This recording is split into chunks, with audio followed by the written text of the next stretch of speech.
righty, well, that sets the scene for what's going to be an interesting What Caught My Eye as we roll the little stinger. And first cab off the rank is you, Damien.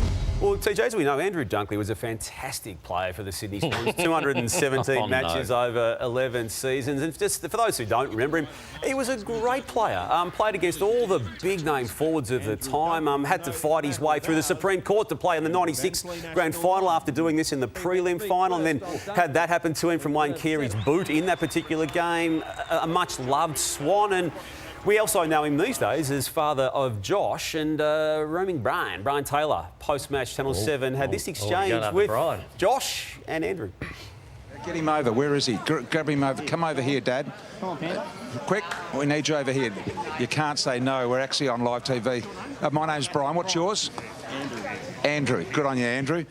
I love that power move. I actually think BT knew what he was doing. Yes. And it was just a bit of gamesmanship, Brownie. Yeah. Do you honestly You've gone soft there, Dave, haven't you?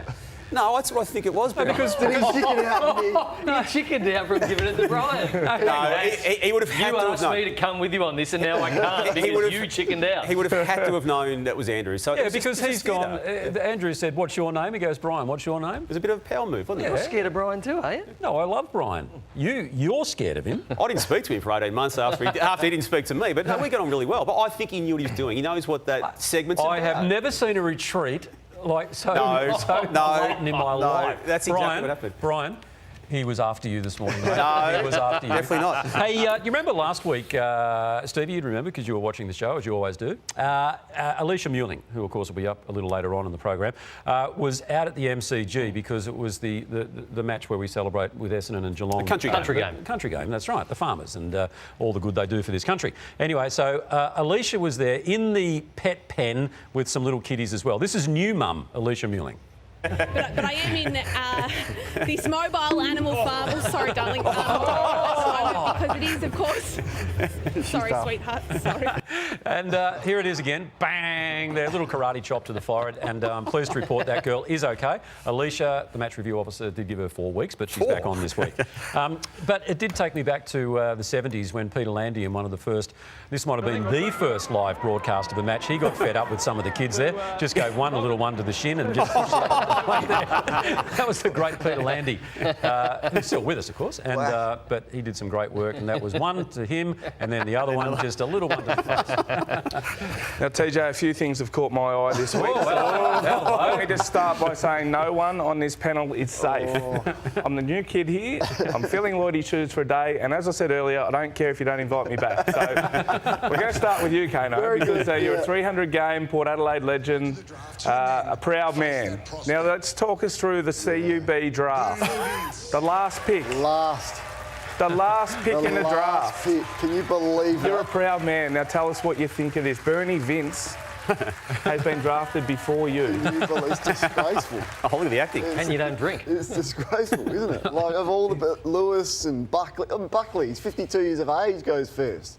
What is going on? That's fair enough, but you would have been smashed after drinking about that much. All right, let's roll to some vision now. I think it might be Nathan. Oh, okay. Holmes, Jeremy Cameron. And now he's got one, he gives it off. Really big handball. And Cameron kicks the goal. So Jeremy Cameron has handballed to Jeremy Cameron. So you ask me who's going to be dangerous. Will the Cats be hard to beat? Well, I reckon they're going to be bloody hard to beat with 2 Jeremy Camerons running around in their forward line. Okay, no? Very good. You go well, Steve. I'm worried you've still got me to come, haven't you? So now we turn our attention to who is it? We got TJ. So let's just roll some vision here of Big Chompers. All right, terrific stuff, and a lot to be dissected on Footy Classified tonight at 9:30. We'll see you then. Thanks, mate. 9:40. Wow. 9:40. Okay, thanks for that. So TJ, the #1 rule in journalism is do your research. Okay, you've been doing it for a long time. Yeah. But I just thought that Eddie just a little flex there, just to let you know that you're the small fish in the pond still. You know what time they're on? What time? 9:30. Well, so if you're going to host the show, know what time you're on. Your phone's about to ring. It will in a minute too. Hang on, I'll put it on and let's see if it does.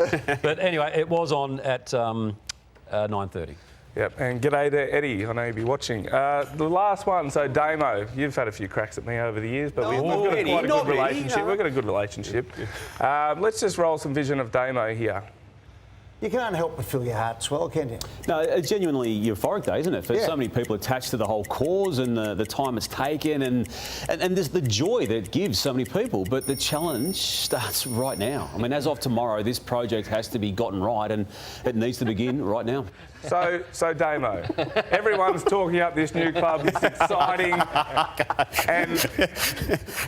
and then it takes you 8.17 seconds to start turning it into a negative. Come on, Damo, you've got to be better than that. I'll give you that. Stevie J is on fire. That's good. Nice one, Stevie. You've got a fireman sitting next to you. Kane, now you've been after a couple of young guys in Ginnivan, obviously. The Cats laughing at the start of the year, they've bounced back. You went after Tim Toronto, we've spoken about that. But last week on our program, you went after the great Dermot Brereton. Oh, no. Yeah. Credit to Dermot Brereton yesterday. So you watched the vision and he says they need to be around Toby Green here. If they don't stop Toby Green at this stoppage, he is going to kick the winner. Pretty obvious though. Like, he's the one. You still have to say It's great, it. but it's an obvious thing that Toby Green is the match winner on the ground. There's no one else. Sorry, Derm. I thought you were right. Eddie watches the show. Dermot watches the show. You stitched me. Now, these are the reasons why you have your head down in the media centre, because you're going to run into Dermot at some point. But I thought it'd be nice.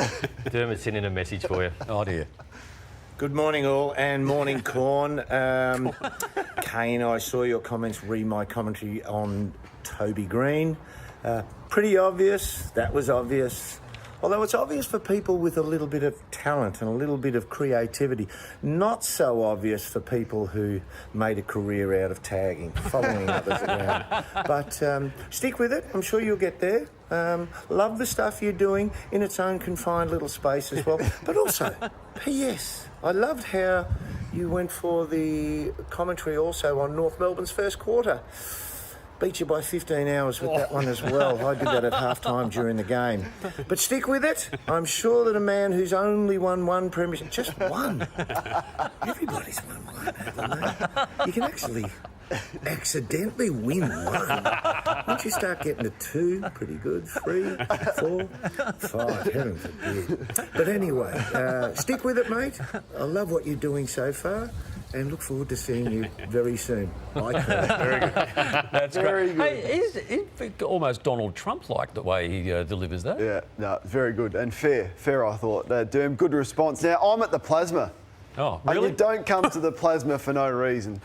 You're just losing it a little bit, TJ, and it happens to the best of us. It happens to AFL footballers when they get to the other side of 30. We all know that. And we did notice this last year after the Bombers just sacked Ben Rutten that you're just on the outskirts. You just lost it. You're not in the cut and thrust Not getting the anymore. hard ball. You've got to get that microphone in the face, TJ. We don't need you there in the puffer jacket. So we showed that last year, and it's happened again Where? with the Tasmania announcement. Yeah. You've got to be there. You've got to be on time. You've got to have the microphone in the face of the person you're speaking to, and you can't be on the outskirts. Creepy TJ just skirting around looking for a loose ball get on the outskirts as we roll the vision. He was late, Brownie. He's creepy, and he was late. So let's look. He brings in. So this is everyone's here early. The Fox is there, 10's there, 7's there, and creepy TJ with the iPhone looking for an uncontested possession on the outside.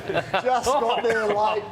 You just got there late, TJ. It happens to the Jack it best up. of us. You're just losing it just a little bit, just a fraction off. Okay, smart ass. Right. Let's just set the record straight here, That right? was good. Well done, Kane. Was it? Oh, well done, Kane. It was good. Right? I'll sort you out in the ad break. No, hang on, Jack. Don't tell me to go to the break. Let me just sort this out. I was actually live to Neil Mitchell on 3AW. Right, Neil, who actually has an audience. Long story, like Brownie. yourself. Excuse. All right, and I said, would you like to? We'll tap in live now to Gil's media conference, and that's why I went up with my phone to do the live. And what were you doing on SEN? Bagging Taranto or something, were you? Exactly. All right.